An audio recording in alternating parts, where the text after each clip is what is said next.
Oh, it's been such a while since I've talked about Seven Deadly Sins, and mainly it's the perfect time to talk about it right now because the flashback has finally ended. I know a lot of people have been wanting to kind of see this thing kind of speed up a little bit, but finally the explanation has been over with, and now with the entirety of the sins finally reunite and a couple of big plot points, especially with King and Diane and a few others as well, Arena. Like, definitely this chapter and a couple of ones I'm going to be talking about is some stuff to talk about, and I'm excited to talk about Sins again, so let's just jump right into it.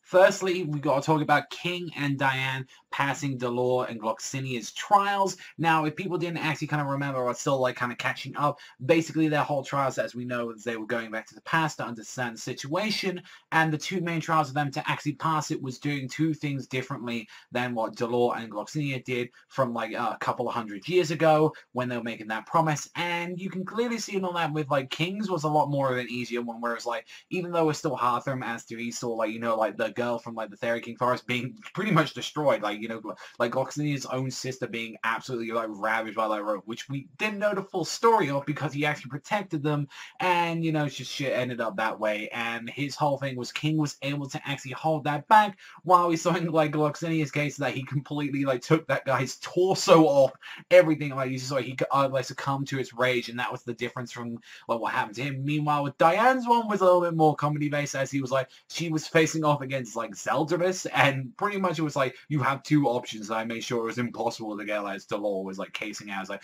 you either, you know, submit to Zeldris or you die right here and now. It's like, you know, either two, and all that is another option for you to like lose. And like Diane was like, no, I just ran away, never mind. And even with that, they was just like, they were just shocked to see like, are you serious, Diane? This is what you did after all this? It's like, they never thought about the third option of just run really hard from this situation.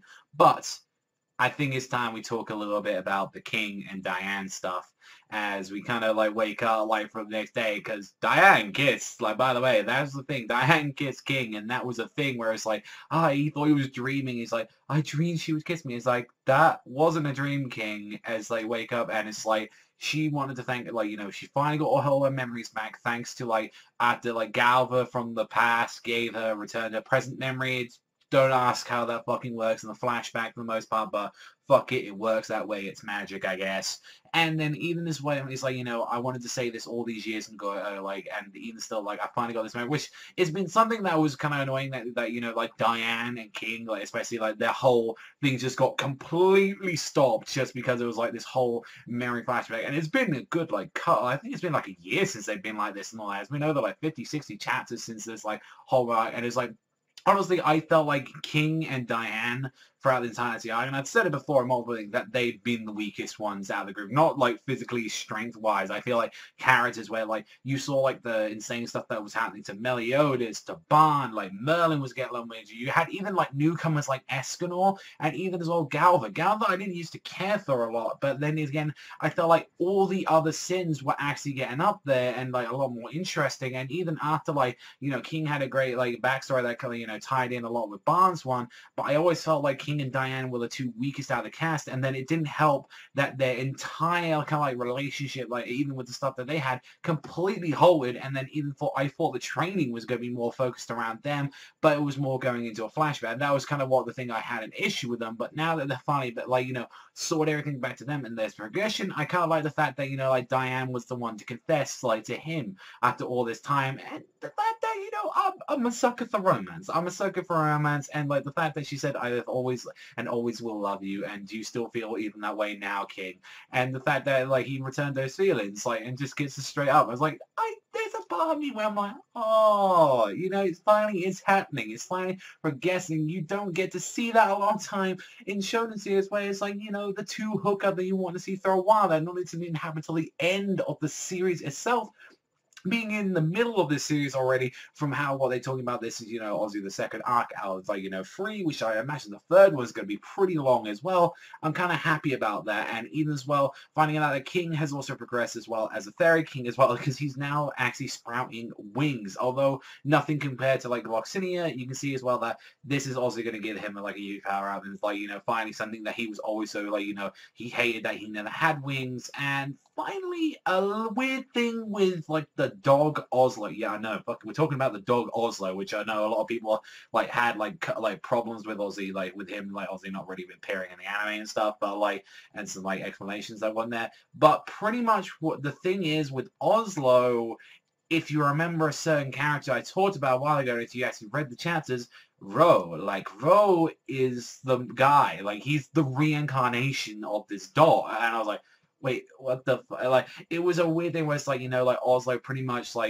became a reincarnation of this, after all this time he's like, I will protect all the things you hold precious and dear to you, and no matter what form, I come back into, and he knew what was happening and all that. He's saying, I'll protect you no matter what, and it was like, okay, I guess he turned into a big magical dog for the most part, and it's very weird how Gloxinia is acting, where it's I'm pretty much on your side now for the most part, as he's I'm gonna protect the Fairy, Fairy King Forest in your stead, whilst Diane and King go back to meet up with the Sins again, and with the whole goal as well as saying, we need to go get along with Galva now, because that's a thing. And honestly, I kind of got a little bit happy when I got to see all of them reunite again, because the prophecy is now happening again, and I felt although it's not my favorite flashback, there was some interesting stuff that we did find out about some of the stuff.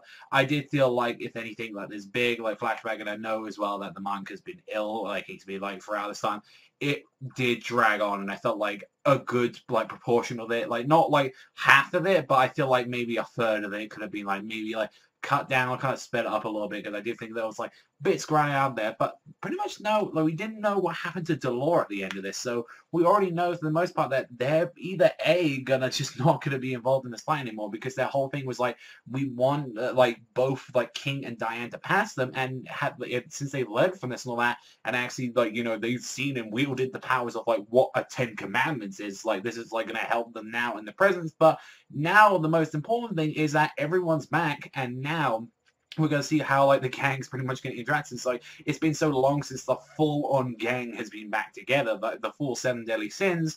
So I'm really excited about that, and I'm glad it took this long to get. We're finally into the 200 stuff, and I kind of really want to talk about this because I'm excited, and I'm kind of see where now this definitely is building up to the final act of this arc. Everyone's back together. King and Diane are ready. We already know Meliodas is pretty much ready. Escanor, he's a fucking monster. Same thing, but we found out with Merlin. Merlin is practically invincible, and even as well, we know full well that Barn and Gal can hold straight, and now it feels like Diane and King are now seem to be at that level as well, whereas that's where a big thing, and then that's probably maybe why we had a lot of time with them, because they were the weakest of the group, and I still think they are compared to I still think out the strongest out of all of them, all that Merlin, Escanor, Meliodas, and then followed by Barn as well.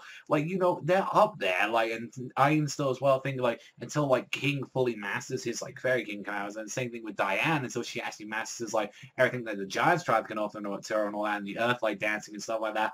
I still think they're going to be the weakest out of the group for the most part, but that could change. We could see out of all this, Diane could control practically every single part of Earth, nature itself, and King's maybe in the same form and all that. We still need to see whether or not he's going to have the same kind of power levels and all stuff, and even abilities as what the original Fairy King had as well. Because remember, he did have that fucking almighty spear and a bunch of techniques. So I'm looking forward to seeing whether or not that's going to be the case. The King for the most part, and same thing with Diane. But overall, I'm excited. I'm curious to see what you guys think as well about this and all that. I know I've been pretty inconsistent about 7 Deadly Sins. I know the last thing I talked about was the Galva chapter that we had, but I really wanted to talk about that at least because that was absolutely amazing. But yeah, I do want to be a little bit more consistent now, because honestly I didn't feel it was right to kind of go right into the flashback and talk about it and then stop again and that, because I honestly thought some of those chapters were a bit for the most part. But definitely I want to be more consistent with Sins and all that. So let me know what you guys think in the comment section down below. That's all from me. Thank you as always for watching, and I'll see you guys though